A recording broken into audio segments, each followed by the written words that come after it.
Alright, I'm coming back to y'all. If you're new here, like, comment, subscribe, share, or spread it. That's gonna be a thing on this channel. Spread.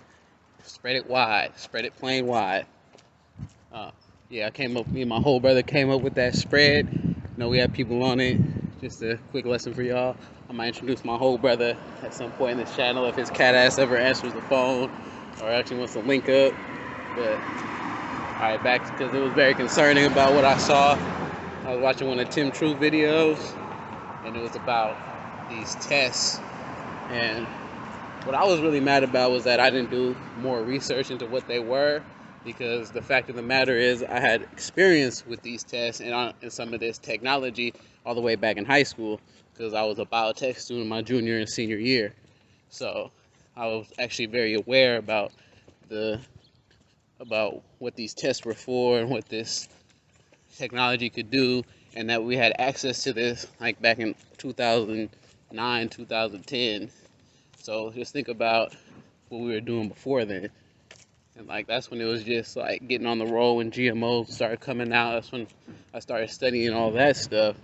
So for those who don't know, very very versatile student. I was very all around.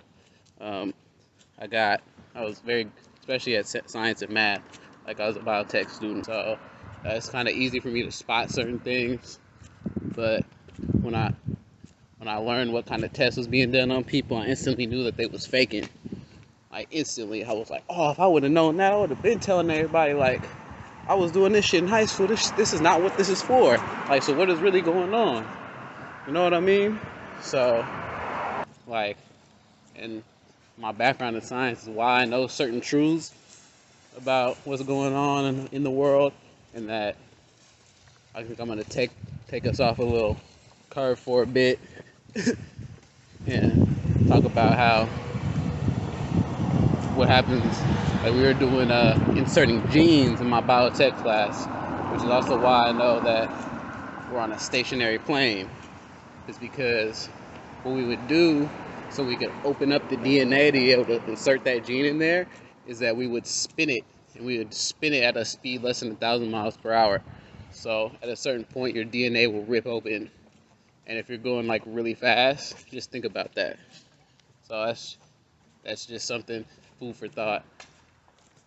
They're using that same technology of inserting genes to deliver certain genes into people that they didn't ask for. So, and by now they got better at it. I'm gonna like post a clip in here for this video. That people may or may not be aware of. I always tell my students, I said I wasn't around when they developed atomic weapons, but Dr. Ventnor's work is, my view, the equivalent of the development of nuclear weapons when you realize that he created life in a cell back in 2010. I don't know if people are familiar with his work, but this technology paired with something called CRISPR, which is like an editing software for genes, makes a number of things immediately available. What he did is he programmed yeast cells to produce anything he wanted. They can produce perfume, they can produce petroleum, they can produce any peptide, anything we program the DNA to do, and it's in the living cell. Right? So in medicine, the goal in medicine now is to be able to do designer medicine and therapy. If we can design a cell to get into your body and release the right product for you, you won't be losing half the drugs you take through your liver when you swallow a pill and it gets digested. These can be inserted into you through the hypospray needles, almost like Dr. McCoy on Star Trek, giving you the hyperspray. It just blasts now plasmids into your squamous cells. But Ventnor was able to do that and has the patent on the technology. But you can engineer anything. You can engineer a unique thing that would only kill one person in the world. It's how it's done. You put in a specific gene slicing, you program what you like, you put it in the cell, and it can reproduce and make as much as you like. For those of you who don't know, your DNA is usually all wrapped up in tight little coils. And so what you're doing was when you create plasmids and put them into cells, it sends a signal and tells which portion of the DNA should unwrap, unfold, and produce a product. Now, this is the future of medicine. When you look at this technology in medicine and say, this is going to be done to help people, right? We want to be able to give them medicines. We actually want to correct for genetic deficits. If a kid's born with a genetic anomaly, With the CRISPR technology, the feeling is we can create the portion of the gene they're missing and go have it spliced back in. And that may help a child, either if it's in utero development or once they're older, to have the missing substance actively produced. What would you do with this if you were in security and intelligence? Well, you can do a number of things. You could decide, if you make this gene, we know that certain people in the world who function at very high altitudes very, very well do it because they had a special mutation in their genome that we don't have because we didn't grow up in the Himalayas. But they can function at very high altitudes. Could you give this to people who are going to have to do warfighting in high altitudes and they don't require extra support? Their body makes a much more efficient use and can work under conditions of lower oxygen than the rest of us. You start letting your mind wander. Can it also produce a substance that lets you function longer underwater without oxygen? But these are run by certain mutations in genes, and with CRISPR, we have the ability to actually make these and see what happens when we give them to animals, non-human or human animals, that don't have it naturally.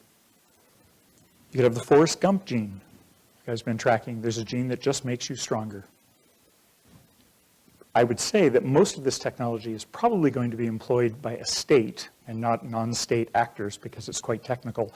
But I say that with a caveat. When we studied Shinrikyo, if people remember, they had both uranium mines and regular laboratories where they experimented on both animals and had a whole series of laboratory experiments to develop the different kinds of gases that they wanted. Their goal was to actually mine uranium and probably come up with their own version of a nuclear weapon. But they recruited scientists, PhD level folks, and their goal was to be the rightful people running the country of Japan. But we can't assume that just because they're non-state actors, they will not make use of some technology around this. Related to this is an idea called DREADs. These are designer receptors that can be remotely controlled. So think about it for a moment. You can create a designer receptor, you can create a cell, you can put it somewhere in the body, and you can remotely activate it when the brain's exposed to the right signal. Using this technology, people have been able to transfer memories from one fruit fly to another by signaling through a light stimulus into the retina. Right now, in most animals, it's done by putting a substance into their body that will actually activate the neuron in the way that you want it. So you have the capacity to create any product. As long as you know the DNA sequence, you can insert it into a living system, and you can remotely control it. So in medicine, we think about how we do that to help people, how we do to repair deficits. Other people are going to think about how do they do it to expand possibilities. Now, one of the challenges that we have is that when you create a cell and you put it in somebody's body, you have to figure out where you want it. What if you want it in their brain? Right? If you want it in their brain and you can't figure out, you don't want to do surgery to plant it in their brain, if I want a product produced in your brain that may affect the way you think, the way you act, one route to that is through stem cells. If you're a quick brush up on your biology, stem cells are cells, they call them God cells. They can turn into anything. They hold the potential, unlike other cells in your body, to become anything you want them to become. And they can go find their home in the body and park there and do the work that you'd like them to do.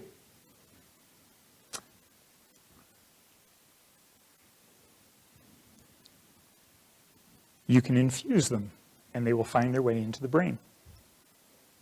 So once you know that the technology is there to edit, splice, and program a cell, and the technology currently exists to administer it to somebody and have it go park anywhere you program it to go park, proliferate, and do its function, you can have things. Did y'all just hear that? I'm not tripping about the video, right? Y'all just hear what that man just said?